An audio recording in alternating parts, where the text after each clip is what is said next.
بصرہ میں ایک بزرگ رحمۃ اللہ تعالی علیہ مسکی کے نام سے مشہور تھے.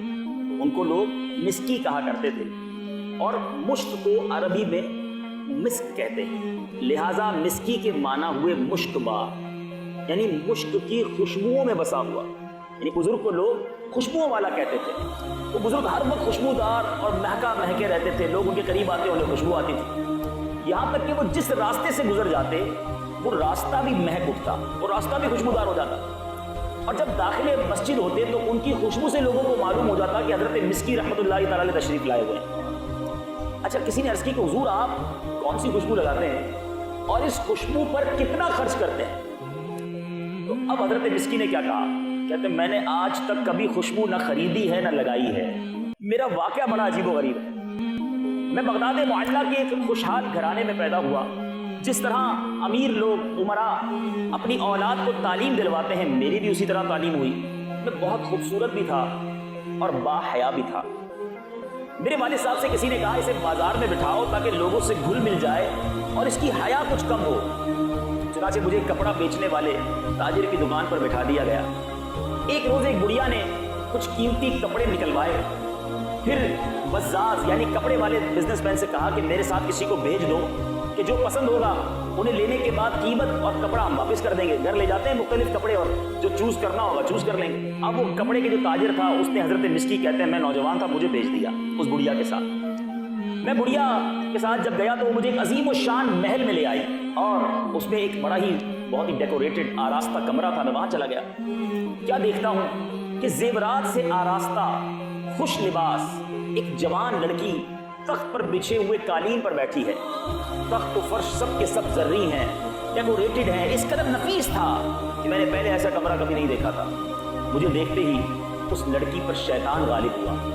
وہ ایک دم میری طرف لپکی اور مجھے برائی کے لیے آمادہ کرنے لگی, بے حیائی اور بدکاری کے لیے آمادہ کرنے لگی. میں نے گھبرا کر اس لڑکی سے کہا اللہ سے ڈر, مگر اس پر شیطان پوری طرح مسلط تھا. جب میں نے اس کی ضد دیکھی تو گناہ سے بچنے کے لیے میں نے ایک تجویز سوچی. ذرا غور کریں میرے جو نوجوان یہاں بیٹھے ہیں, آج حال یہ ہے کہ نوجوان گناہ کرنے کے لیے موقع تلاش کر رہا ہے. ایسے جگہوں پر ایسے اڈوں پر جاتا ہے جہاں بے حیائی اور بدکاری ہو, اور اس با حیا اور خوش شکل نوجوان کو آفر کی جا رہی ہے بے حیائی کے لیے, بدکاری کے لیے. دیکھنے والا بھی کوئی نہیں, کمرہ بھی بند. مگر اس نوجوان کو خوف خدا کیسا تھا. کہتے ہیں کہ میں نے اب ایک تجویز سوچی, اب کیا کروں. کہتے میں نے کہا کہ مجھے استنجا خانے میں جانا ہے, مجھے ٹوائلٹ میں جانا ہے. اس نے اس جو شہزادی تھی اس نے آواز لگائی, بہت ساری کنیزیں آ گئیں. کہا کہ اپنے آقا کو بیت الخلا تک لے جاؤ. میں اس ٹوائلٹ میں جب جاتا ہوں وہاں جا کر مجھے کوئی بھاگنے کی راہ نظر نہیں آئی کہ میں کیسے نکلوں گا. اب میں اس عورت کے ساتھ بدکاری نہیں کرنا چاہتا تھا, اپنے رب سے ڈر بھی لگ رہا تھا, حیا آ رہی تھی, عذاب جہنم کا خوف تھا. اب کرتا کیا. کہتے مجھے ایک ہی راستہ نظر آیا, وہ یہ کہ میں نے استنجا خانے کی نجاست جو ہے وہ اپنے منہ پر مل لی, اپنے کپڑوں پر مل لی. اور جب خوب آنکھیں نکال کر میں باہر آیا, ان لوگوں کنیزوں کو ڈرانے لگا تو وہ سارے گھر والے مجھے پاگل سمجھنے لگے. یہ کون ہے جو اپنے جسم پر اپنے منہ پر استنجا خانے کی غلاظت لگا رہا ہے. اب جناب انہوں نے اسے باندھ کر مار مار کر محل کے باہر پھینک دیا. وہ نوجوان کہتا ہے کہ جب یقین ہو گیا کہ سب چلے گئے, میں نے اپنے کپڑے اور بدن کو دھویا, پاک کر دیا, اپنے گھر چلا گیا. یہ بات میں نے کسی کو نہ بتائی. لیکن رات جب میں خواب میں سویا تو کیا دیکھا کہ کسی کہنے والے نے کہہ رہا ہے, کوئی آواز آئی مجھے کہ تم کو حضرت سیدنا یوسف علیہ نبینا علیہ الصلوۃ والسلام سے کیا ہی خوب مناسبت ہے, اور کہتا ہے کیا تم مجھے جانتے ہو. میں نے کہا نہیں. تو انہوں نے کہا کہ میں جبرائیل ہوں. حضرت جبرائیل علیہ الصلوۃ والسلام تشریف لائے. اس کے بعد انہوں نے میرے منہ اور جسم پر اپنا ہاتھ پھیر دیا. اسی وقت سے میرے جسم سے مشک کی بہترین خوشبو آنے لگی.